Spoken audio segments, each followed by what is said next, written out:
So let's talk about the backup to Legend in My Time. I'd like to make a couple of general comments about backup playing. It's largely a matter of taste. And as much as we love the steel guitar, most audiences don't want to hear the steel guitar played from the beginning of the song to the end of the song. So give them some relief by not playing, and if you listen to recordings you'll notice that the steel doesn't play all the way through usually. Don't play the melody. Singer's going to sing the melody, and then stay off of the singer's words as much as possible, and you want to aim to hit the holes between the words of the song, and then some of the gaps between verses, or between the verse and the chorus.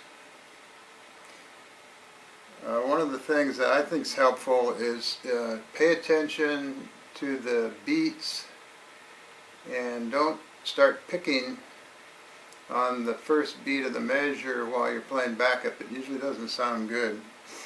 Try for the second, third, or fourth beat to start playing, and then you can let it ring into the first beat of the next measure.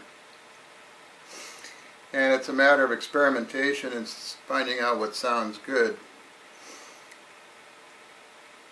After you've played around with it a while, you should play this rhythm track and practice coming in on the second beat, the third beat, or the fourth beat, and then see what ended up sounding good.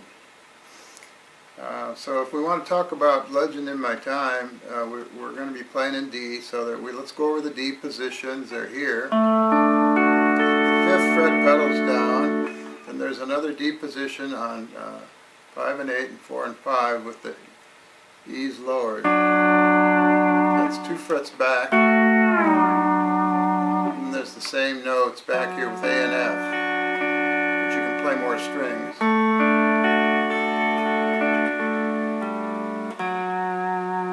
Then there's another D position open here. And then it starts over at the 13th fret, which is just an octave. Okay, so those are some places we can play. And then the second most important chord in this song, it would be A or A7th, and the A is here open at the 5th fret. A and F, 3 frets up, and then we have pedals down A at the 12th, or the open fret. Then we have some A7th positions. Let's run over those. So here's A, and then there's 2 frets back with the A pedal. There's another 1 fret back from there with the F lever. That's on 4 and 5, and 5 and 8. You can sort of get an A position by just the pedals, and then just let off the pedals and go 2 frets up on 4 and 5.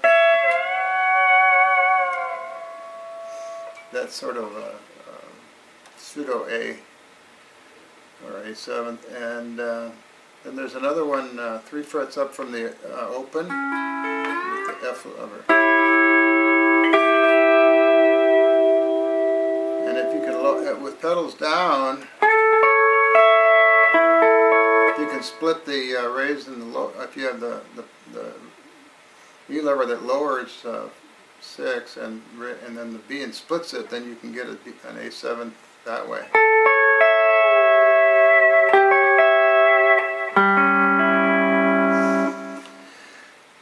I don't know if you have that change on your guitar. So then that's the A, and then we got the G, which is going to be here.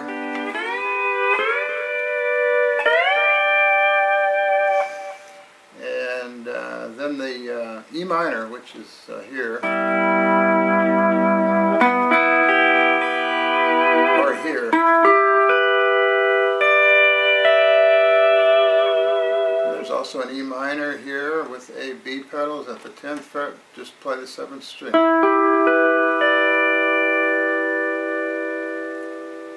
there's also an E minor at the 10th fret with the B and C pedals.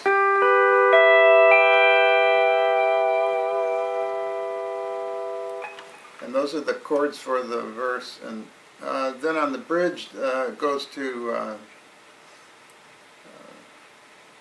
F sharp 7th. It could be F sharp or F sharp 7th. There's an F sharp right here off over the D chord. You just go to A and F. Or you can play the F sharp 7th here, 7th fret with the B pedal and the E's lower.